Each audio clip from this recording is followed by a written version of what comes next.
जमाले खुदा कमाले मुहम्मद अल्लाहुम्मा सल्ली अला सय्यिदिना मौलाना मुहम्मद व अला आलिहि सय्यिदिना मौलाना मुहम्मद अल्लाहुम्मा सल्ली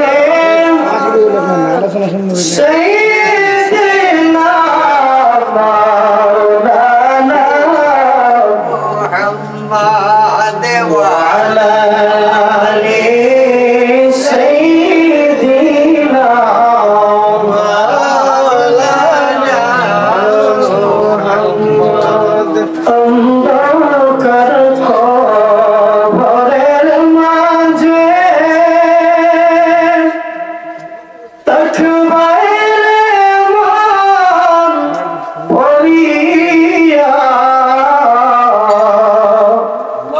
যারে যারে কাঁদবি রে মন কেউ না চাইব ফিরিয়া আল্লাহুম্মা সাল্লি আলা সাইয়্যিদিনা মাওলানা মুহাম্মদ ওয়া আলা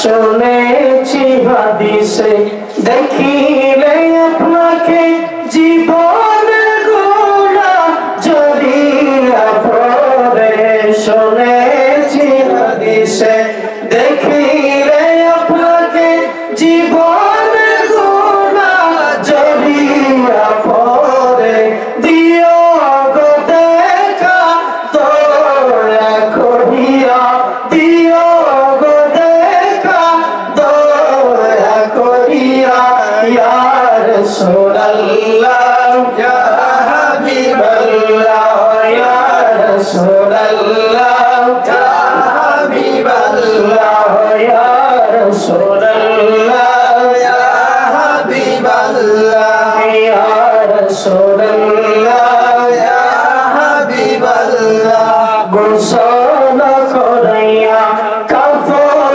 পরাইয়া যখন রাখিবে কবরে শুয়াইয়া গোসল করাইয়া কাফন পরাইয়া যখন রাখিবে কবরে শুয়াইয়া লয় গো কুলে কুলা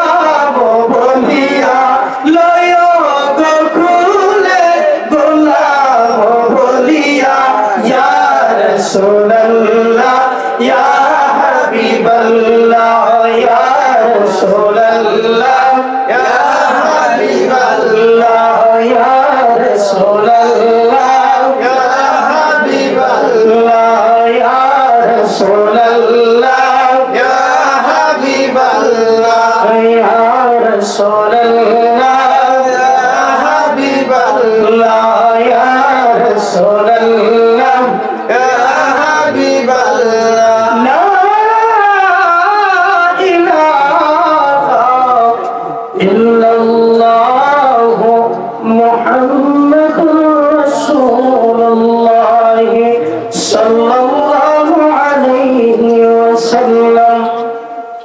আলহামদুলিল্লাহ। সম্মানিত মুহতারাম হাজিরিন কিরাম, অধ্যকার আয়োজিত ট্রাভেল শহরতলা জনাব রুবেল মিয়া সাহেবের বাড়িতে আজ পবিত্র শাবান মাসের চাঁদে এমন একটা মুবারকময় মাহফিল, জান্নাতের বাগান সাজিয়েছেন আমার রুবেল ভাই। আজকের মাহফিলের সম্মানিত মেহমান, প্রধান অতিথি আশিকে রাসূল হযরত মাওলানা মুফতি কাউসারউদ্দিন জালালী সাহেব এবং আমার আগে যে গুরুত্বপূর্ণ আলোচনা পেশ করলেন হযরত মাওলানা কারি মিন্নাত আলী সাহেব, আমার সম্মুখে উপস্থিত আমার পিতৃতুল্য মুরব্বী বাবারা এবং নজওয়ান ভাইয়েরা, যুবক ভাইয়েরা, ছোট্ট ছোট্ট মাসুম বাচ্চারা এবং আমার অন্তরালের পর্দানিশী মা ও বোনেরা, সর্বপ্রথম আপনাদেরকে আমি মুবারকবাদ জানাই এবং আমার পক্ষ থেকে আবার আমি সালাম দেই। আসসালামু আলাইকুম ওয়া রাহমাতুল্লাহি ওয়া বারাকাতুহু। সম্মানিত মুসলিয়ান কিরাম, আসলে আজকে এই বাগানটা সাজানোর কারণে আমরা এই মাহফিলে এসে বসতে পেরেছি, ঠিক কি না? আমরা এই যে মাহফিলে বসলাম, এটা আমরা খুশি না দাদা? খুশির হওয়ার কারণ অবশ্যই আছে না? নাই? তার কারণ কি? যে মাগরিবের আগে এই মাহফিলটা যখন থেকে শুরু হয়েছে, তার আগে ছিল জনাব রুবেল মিয়া সাহেবের একটা ঘর, ঠিক না? ঠিক। যখন থেকে কোরআন এবং হাদিসের আলোচনা শুরু হয়ে গেল, মাহফিলের কার্যক্রম শুরু হয়ে গেল, তখন থেকে এই ঘরটা আর ঘর রইল না, এটা হয়ে গেছে বেহেশতের বাগান। আমরা এই যে বসেছি, আমরা কি রুবেল মিয়া সাহেবের ঘরের মধ্যে বসছি না বেহেশতের বাগানে বসছি? কোনো সন্দেহ আছে? সন্দেহ আছে? একমাত্র কোরআন এবং হাদিসের মাহফিল ছাড়া এবং মসজিদ ছাড়া দুনিয়াটার কোনো শান্তির জায়গা নাই, ঠিক না? আছে না? নবীজির রওজা, কাবার কাবা, মক্কা মদিনা, মসজিদ এবং মাহফিল ছাড়া দুনিয়াটার কোনো শান্তির জায়গা নাই, ঠিক না? যেখানে আসলে মনটা শান্তি হয়, মনটা শান্তি হয়, তার কারণ হইল এই মাহফিল গুলো দুনিয়ার কোন সাধারণ মাহফিল নাই। এই জায়গাটা মাহফিল শুরু হওয়ার পর থেকে দুনিয়ার কোন জায়গা আর থাকে না, এটা আল্লাহর পছন্দনীয় জায়গা হয়ে যায়। সুবহানাল্লাহ। শুধু তাই নয়, এই মুবারক মাহফিলে সবাই আসতে পারে না, সবাই বসতে পারে না, একমাত্র তারাই আসে, তারাই বসে যারা প্রকৃতপক্ষে আল্লাহর রাসূলকে মহব্বত করে, ঠিক কি না? যারা শিখে রাসূল তারাই আসবে, তারাই বসবে, তাছাড়া অন্য কোনো মানুষের বসার অনুমতি নাই, ঠিক কি না? আল্লাহ যাদেরকে মায়া করছে, যাদের উপর আল্লাহ দয়া করছে এবং রাসূল নিজে ইশারা করছে, আল্লাহ সুবহানাল্লাহ, আশিকে রাসূল উম্মত বলিয়া কাছে টানিয়া মায়া করিয়া ইশারা দিছে, ওরে আমার আশিকে রাসূল, ওরে আমার উম্মত, যা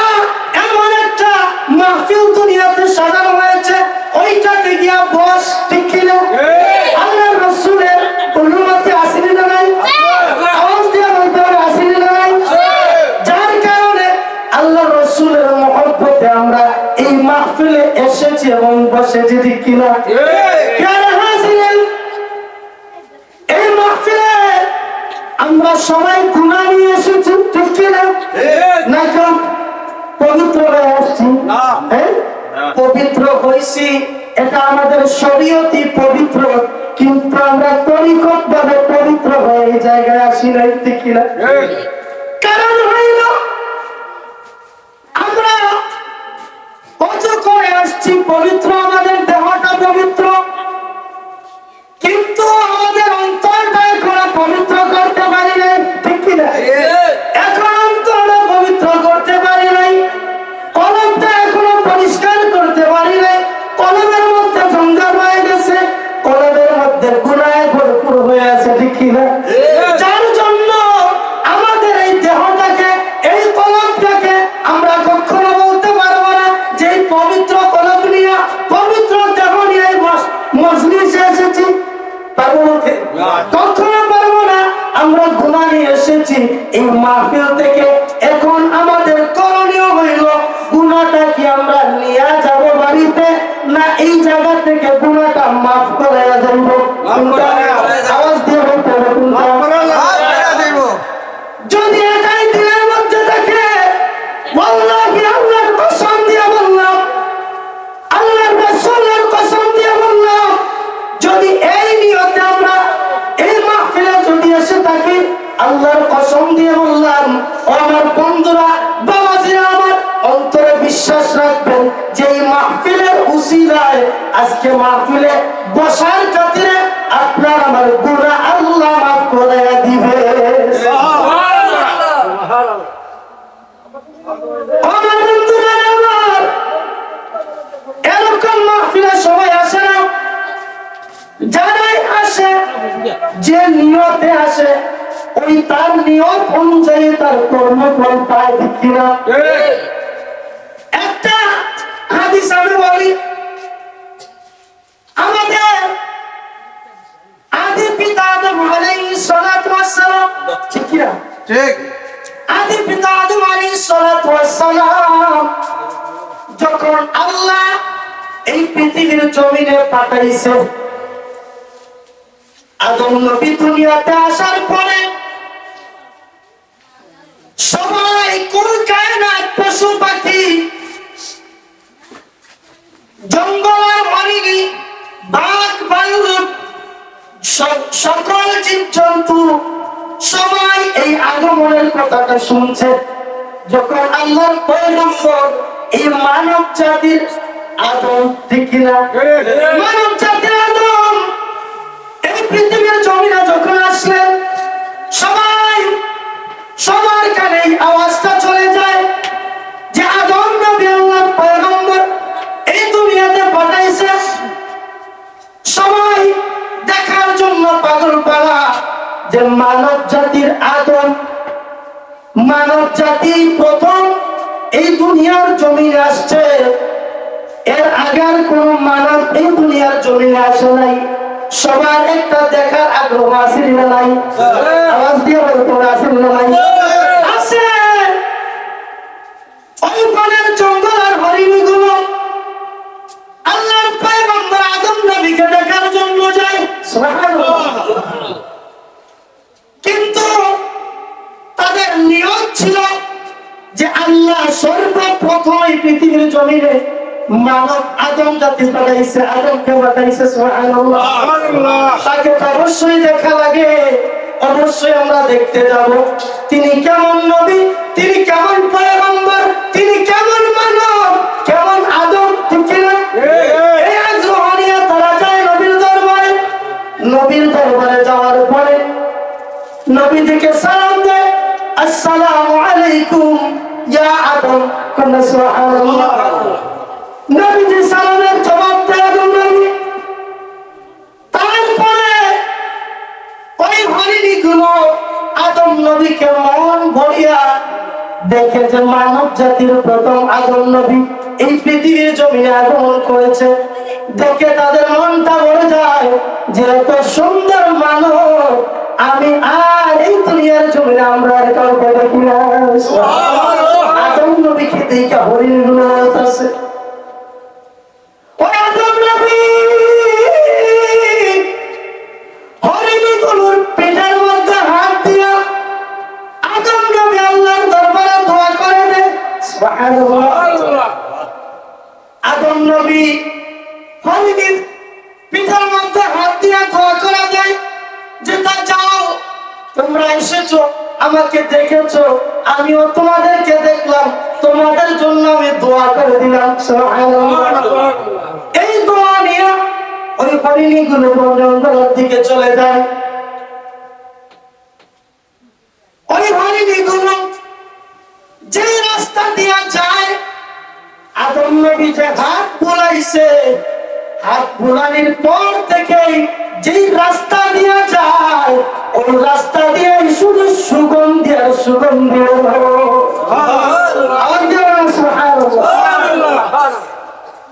শুধু সুগন্ধি বের হয়। কারণ কি? রাস্তায় সুগন্ধি ভরপুর। কারণ ওই সুগন্ধিটা কোথায় থেকে আসে?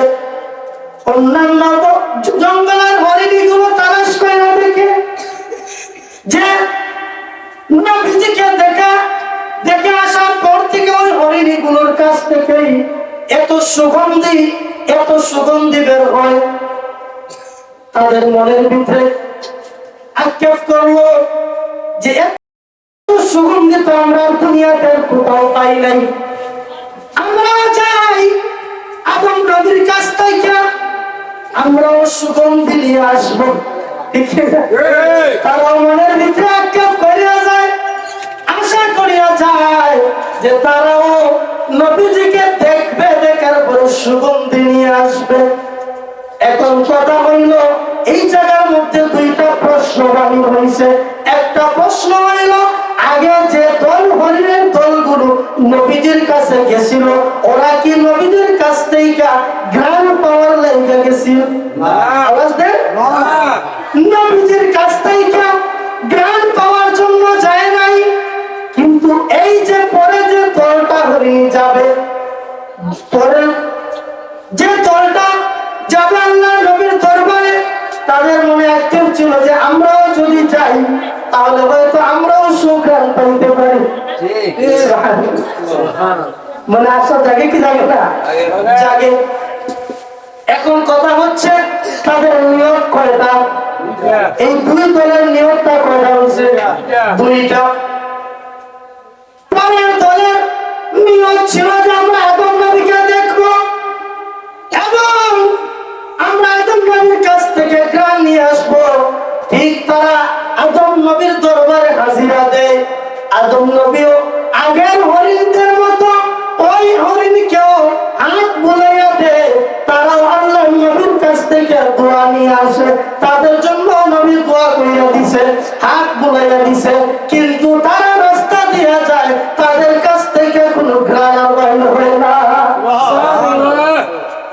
তার কারণ হইল তাদের মনে ছিল, অন্তরে ছিল আমরা ঘ্রাণ নিয়ে আসবো। এই হাদিসটা, এই ঘটনাটা বলার একটাই কারণ হইল, আপনারা যারা আশিকে রাসূল এই মুবারক মাহফিলে এসেছেন, আপনার আমার নিয়ত হইল এই মাহফিল থেকে আমরা গুনাহ খাতা মিটে যাইতাম। ঠিক না? আপনারা দেখেন লাগা না হুজুর শুধু ব্রাহ্মণবাড়িয়া থেকে এসে এবং যদি মাহফিলে না যাই, বলবে যে কেমন মুরিদান আমি বানাইলাম, কেমন মুরিদান আমি বানাইলাম। এইটা যদি মনের ভিতরে রেখে আসে, ভুল করবেন ওই পরের দলের হরিণের মতো। ঠিক না? পরের দলের হরিণের মতো ভুল করবেন। এই ভুল করবেন না। আপনার আমার নিয়ত থাকবে যে এই মাহফিল থেকে, এই মাহফিলে গুনাহ নিয়ে এসেছি, এই মাহফিল থেকে গুনাহ থেকে পবিত্র হয়ে যেন আমরা বাহির হয়ে যাইতে পারি। সবাই রাজি আছি না? সবাই শেষ পর্যন্ত থাকবেন কিনা?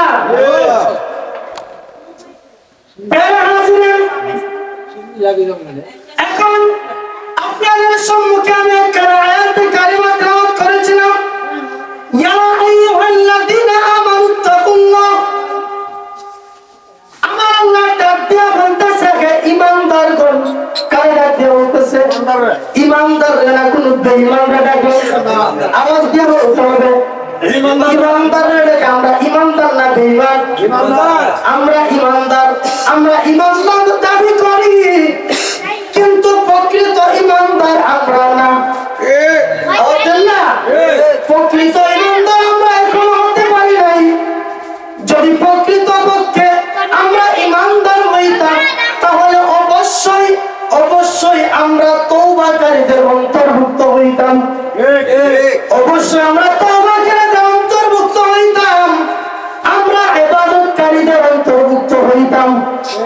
আমরা যারা রোজা রাখে তাদের অন্তর্ভুক্ত হইতাম।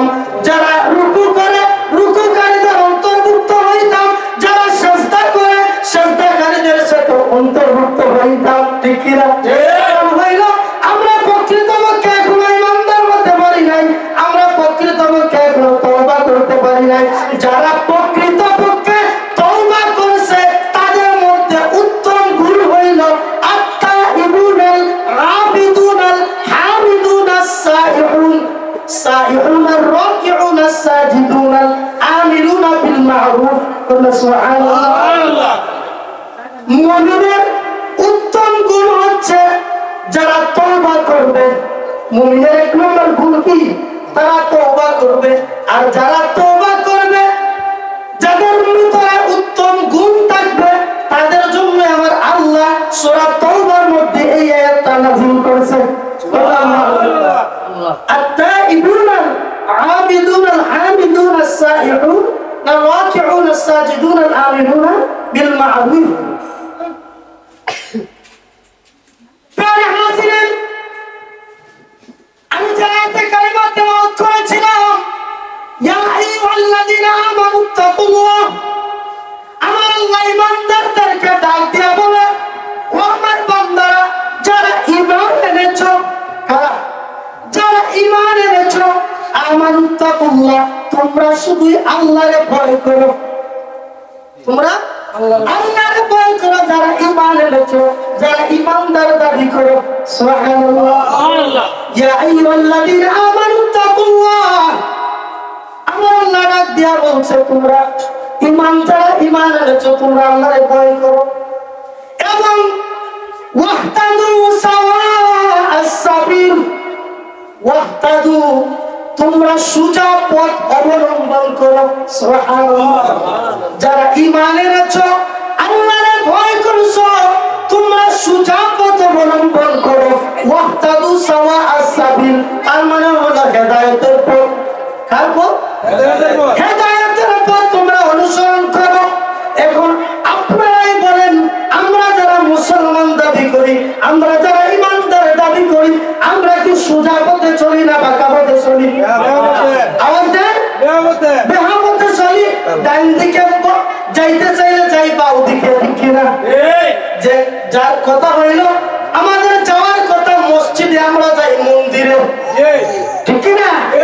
যারা সিজদা করে রুকু করে মসজিদে ইবাদত করে নামাজ পড়ে, তারাই আবার মন্দিরে পূজা করে। ঠিক কিনা? তারা মন্দিরে যায়, আমরা কি তাদের অন্তর্ভুক্ত? আমরা তাদের অন্তর্ভুক্ত না।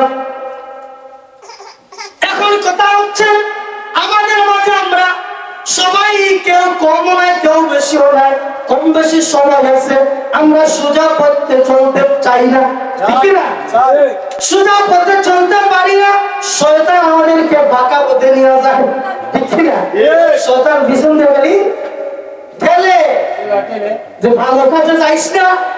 এই যে মুবারক মাহফিলে, বরকতময় মাহফিলে, জান্নাতের বাগানে তুই যাইস না। তুই যাইবি যেখানে দেখবে নষ্টা মহিলা দিয়া যাত্রা গানের আয়োজন করিয়া উলঙ্গ অবস্থায়, কাপড় নাই চুপড় নাই, তাদেরকে নাচাইতেছে। ওই জায়গা তুই তালাশ কইরা যা। শয়তানের কাজ হইল এইটা। শয়তান আপনাকে ভালো রাস্তায় নিবে না, শয়তান আপনাকে খারাপ রাস্তায় নিবে। ঠিক কিনা? তার কারণে ভালো কাজে মাহফিলে মানুষ কম হয়, কিন্তু একটা যাত্রা গেলে মানুষের অভাব হয় না। একটা খেলাধুলার আয়োজন হইলে, সাংস্কৃতিক অনুষ্ঠান হইলে, বিধর্মীদের অনুষ্ঠান হইলে মানুষের অভাব বরবাদ হয় না, ঠিক কিনা? কিন্তু মাহফিলে, ইসলামিক মাহফিলে মানুষ কম হয়। তার কারণ হইল স্বর্ণের ঘরে মানুষ কম যায়, স্বর্ণের দাম বেশি। কিন্তু দেখবেন যেখানে সিটিগুল যেটা বলে টুকটাক গ্যারান্টি দিয়া এভিডেশন যেটাকে বলে, এটা কিনে না, কিনে কি কিনে না, এই ঘরে দেখবেন মানুষের অভাব হয় না, কিন্তু স্বর্ণের ঘরে মানুষ পাওয়া যায় না। তার কারণ হলো স্বর্ণের দাম বেশি, এভিডেশনের দাম কম, ঠিক না? তদ্রুপ মাহফিলে, কুরআন হাদিসের মাহফিলে মানুষ হয় কম, কিন্তু যাত্রা গানের মাহফিলে বেশি। এটা মাহফিল না, ওই যাত্রা মাহফিল, যাত্রা বেশি। আমার বন্ধুরা, আমার কথাগুলো গভীর মনোযোগ দিয়ে শোনেন। হয়তো আপনার আমার কাজে লাগতে পারে, আমি কথাগুলো এমনি এমনি বানাইয়া বলতেছি না, বাস্তব যে কথাগুলো আছে কুরআন এবং হাদিসের দ্বারা আমি বলতেছি, ঠিক কিনা?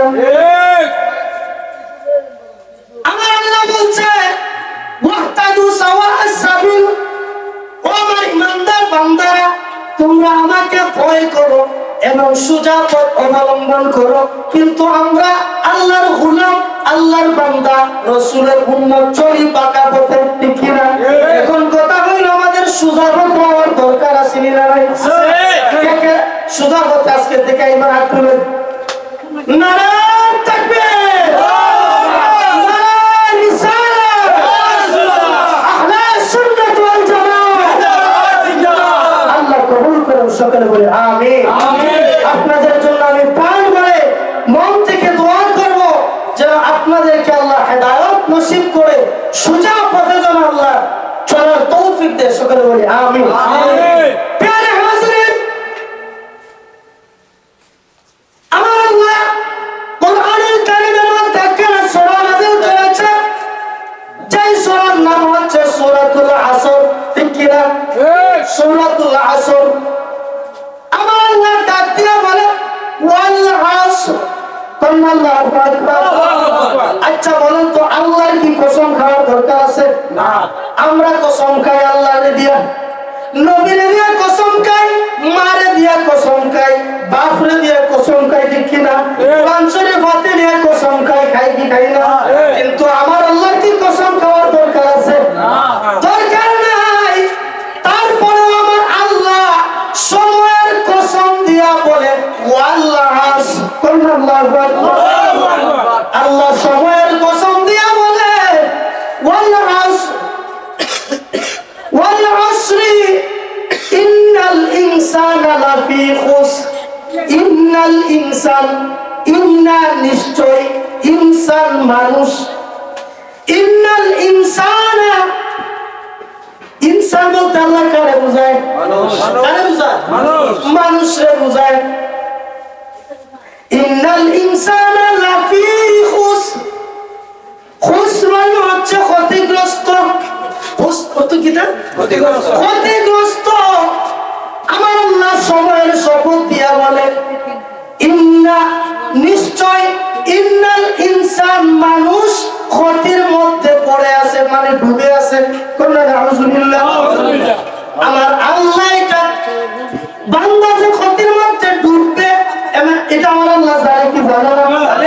আমার আল্লাহ কুরআনুল কারীমেও বলিয়া দিয়েছে ইন্নাল ইনসানা লাফি খুসর, যে নিশ্চয় ইনসান মানুষ ক্ষতির মধ্যে ডুবে আছে। আমরা আছি কি আছি না? কেউ কি ক্ষতি ছাড়া বাইরে আছে? কেউ কত বিপদে পড়ে, কত ভাবে, কত নানান ভাবে মানুষ ক্ষতির মধ্যে ডুবে আছে। আজকে কি আছে না? আছে। সবচেয়ে ক্ষতিগ্রস্ত আমাদের অন্তর, সবচেয়ে ক্ষতিগ্রস্ত আমাদের অন্তর, আমাদের কলব। এই কলবটা আমাদের পরিষ্কার করার দরকার আছে না নাই? আল্লাহ রাসূলের মহব্বতে কলবে তৈরি করার দরকার আছে না নাই? আছে।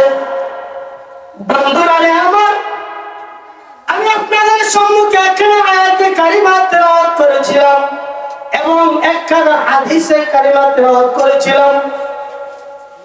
ইমাম রাজি রাহমাতুল্লাহি আলাইহি ওনার একটা কিতাবের মধ্যে উল্লেখ করেন, قال النبي صلى الله عليه وسلم, আল্লাহ রাসূল সাল্লাল্লাহু আলাইহি ওয়াসাল্লাম বলেন, কাইফা তাহলিকু উম্মাতিন আনা আউয়ালুহা, কাইফা তাহলিকু উম্মাতিন, আল্লাহ রাসূল বলতেছেন যার প্রথমে আমি, কন্যা সুবহানাল্লাহ, হাদিসটা গভীরভাবে মনোযোগ দিয়ে শুনবেন। কাইফা তাহলিকু উম্মাত, উম্মতের কথা আল্লাহ রাসূল বলছে কি বলে নাই? উম্মাতিন আউয়ালুহা, আউয়াল মানে প্রথম। আল্লাহ রাসূল বলতেছেন আউয়ালুহা, যার প্রথমে আমি নবী। কন্যা সুবহানাল্লাহ, আওয়াজ দিয়ে বলেন না ইয়া রাসূলুল্লাহ, আওয়াজ দিয়ে বলতে ইয়া রাসূলুল্লাহ। আমাদের প্রথমে নবী আছে না নাই? যাদের নাই তাদের নবী দরকার আছে না নাই? হ্যাঁ, আমাদের প্রথমে নবী লাগবে কি লাগবে না? শেষে নবী লাগবে কি লাগবে না? হ্যাঁ, জান্নাতে যাইতে হলে নবী লাগবে কি লাগবে না? কবরের ঘাট থেকে উদ্ধার হইতে হইলে নবী লাগবে কি লাগবে না? কবরে যখন আমরা মানুষকে শোয়া দিয়ে আসি, কি বইলা শোয়া দিই? বিসমিল্লাহি ওয়া আলা মিল্লাতি রাসূলিল্লাহ। কার উপর আমরা রেখে আসি? আল্লাহ রাসূলের উপর। আল্লাহ রাসূল কবরে এসে হাজির হয় কি হয় না? এটা বিশ্বাস আছে না আপনাদের? আছে, মনে হয় নাই? আছে। জাহিল মূর্খ লোকেরা যে বলে নবী মরে গেছে, মাটির সাথে মিশে গেছে, নবীর কোনো অস্তিত্ব নাই। নাউজুবিল্লাহ, জুরে বলবেন না নাউজুবিল্লাহ? এটা বলে কি বলে না? বলে। হ্যাঁ, বলে। নবী জিন্দা না মুর্দা? জিন্দা। নবী জিন্দা, এটা আমরা বিশ্বাস করি। এটা যারা বিশ্বাস করবে না তাদের ঈমান নাই। ঠিক না? যারা বিশ্বাস করবে না তাদের ঈমান আর থাকবে না। ঠিক। আমার বন্ধুরা আমার, দয়াল নবী যে ডাক দিয়ে বলে কাইফা তাহলিকু উম্মাতিন আনা আউয়ালুহা, যার প্রথমে আমি এবং ওয়াল মাহদিয়ু, যার মধ্যখানে হবে মাহদি আলাইহিস সালাতু ওয়াস সালাম। সুবহানাল্লাহ, যার মধ্যখানে হবে মাহদি আলাইহিস সালাতু ওয়াস সালাম এবং ওয়াসাতুহা ওয়াল মাসিহু আখিরুহা, যার শেষে হবে ঈসা আলাইহিস সালাতু ওয়াস সালাম। ঠিক আছে, আল্লাহু আকবার। আর আওয়াজ দিয়ে বলেন না ইয়া রাসূলুল্লাহ। আমার দয়াল নবীজির এই হাদিসটা ভালো করে লক্ষ্য করুন। কাইফা তাহলিকু উম্মাতিন আনা আউয়ালুহা, নবীজি বলতেছে উম্মতদেরকে বলতেছে যার প্রথমে আমি এবং মধ্যখানে কে? মধ্যখানে মাহদি আলাইহিস সালাতু ওয়াস সালাম। কিয়ামতের আগে মাহদি আলাইহিস সালাতু ওয়াস সালাম আসবে কি আসবে না? হ্যাঁ, আসবে কি আসবে না? আসবে। কিন্তু আল্লাহ রাসূল বলতেছে যার মধ্যখানে মাহদি আলাইহিস সালাতু ওয়াস সালাম, ওয়াসাতুহা ওয়াল মাসিহু আখিরুহা, মাসিহ থেকে ঈসা নবীর কথা বলা হয়েছে। আল্লাহু আকবার। যেই নবী আল্লাহর পয়গম্বর আল্লাহর দরবারে এত কান্নাকাটি করে, এত কান্নাকাটি করে, ওগো মালিক, ও দয়াল আল্লাহ, আপনি আমার নবী বানাইছেন, আমার আপনি পয়গম্বর বানাইছেন, আমি খুশি। যারা আল্লাহ নবী বানাইয়া পাঠাইছে তিনি খুশি হবেন না নারাজ হবেন? খুশি হবেন। ঈসা আলাইহিস সালাতু ওয়াস সালাম ডাক দিয়ে বলতেছেন আল্লাহর দরবারে, ওগো পরওয়ারদিগারে আলম, আমাকে আপনি নবী বানাইছেন, পয়গম্বর বানাইছেন, আমি খুশি। কিন্তু আল্লাহ, আমাকে যদি আপনি নবী না বানাইয়া, আমার যদি পয়গম্বর না বানাইয়া আপনি যদি আমারে আখেরি পয়গম্বর মুহাম্মদুর রাসূলুল্লাহ সাল্লাল্লাহু আলাইহি ওয়াসাল্লাম শেষ জামানার নবীর উম্মত বানাইয়া যদি আমারে দুনিয়াতে পাঠাইতেন তাহলে আমি নবী আরো খুশি হইতাম। সুবহানাল্লাহ। আওয়াজ দিয়ে বলেন না সুবহানাল্লাহ। যে নবী নিজে বলতেছে যে আমারে নবী না বানাইয়া পয়গম্বর না বানাইয়া যদি শেষ জামানার নবীর উম্মত বানাইতে তাহলে আমি আরো খুশি হইতাম। সুবহানাল্লাহ। আল্লাহর দরবারে ঈসা আলাইহিস সালাতু ওয়াস সালাম এই আরজু করেছিলেন, দোয়া করেছিলেন। আমার আল্লাহ শেষ বেলায় ঈসা নবীর দোয়া কবুল করছে কি করে নাই? অবশ্যই কবুল করছে। আমার আল্লাহ ডাক দিয়ে বলে, ওরে পয়গম্বর ঈসা আলাইহিস সালাতু ওয়াস সালাম, যাও তোমার দোয়া আমি কবুল করলাম। শেষ জামানার পয়গম্বর, শেষ জামানার পয়গম্বর মুহাম্মদুর রাসূলুল্লাহ সাল্লাল্লাহু আলাইহি ওয়াসাল্লামের উম্মত বানাইয়া আমি মাহদী আলাইহিস সালাতু ওয়াস সালামের পরে তোমাকে দুনিয়াতে আমি পাঠাইয়া দিব। যার জন্য আমার নবীজি, দয়াল নবীজি বলছে যে ওয়াসাতুহা ওয়াল মাসিহু আখিরুহা, যার শেষে থাকবে কে? ঈসা। যার শেষে থাকবে কে? ঈসা আলাইহিস সালাতু ওয়াস সালাম। আমার দয়াল নবী ডাক দিয়া বলে, এমন উম্মতের আর কোনো চিন্তা ভাবনা নাই। সুবহানাল্লাহ। এমন উম্মত, এমন উম্মতের আর কোনো কি নাই, চিন্তা ভাবনা নাই। যার প্রথমে নবী, মধ্যখানে মাহদী, শেষে কি? ঈসা আলাইহিস সালাতু ওয়াস সালাম। আমাদের প্রধান অতিথি চলে আসছেন, সবাই বলি নারায়ে তাকবীর, নারায়ে তাকবীর, আল্লাহু আকবার, নারায়ে রিসালাত, ইয়া রাসূলুল্লাহ, আহলে সুন্নাত ওয়াল জামাত জিন্দাবাদ, জিন্দাবাদ। প্রধান অতিথি সাহেবের আগমন, শুভেচ্ছায় স্বাগতম, শুভেচ্ছার স্বাগতম। আমাদের পক্ষ থেকে লাল গোলাপ শুভেচ্ছা, লাল গোলাপ শুভেচ্ছা আমাদের পক্ষ থেকে। নারায়ে তাকবীর,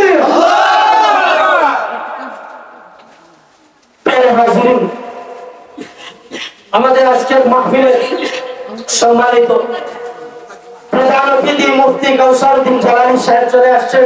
হুজুরকে পাশে বসিয়ে আমি আলোচনা করা বেয়াদবি হবে।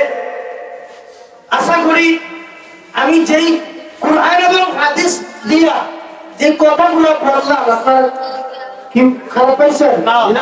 কথা কি ভালো লাগছে? আমি কুরআন হাদিস এবং কুরআন হাদিসের বাইরে কোনো কথা বলছি মন করে কোনো কথা বলছি? কোনো কিচ্ছা কাহিনী বলছি না। আমি ছোট্ট মানুষ, আমার তেমন ইলম কালাম নাই।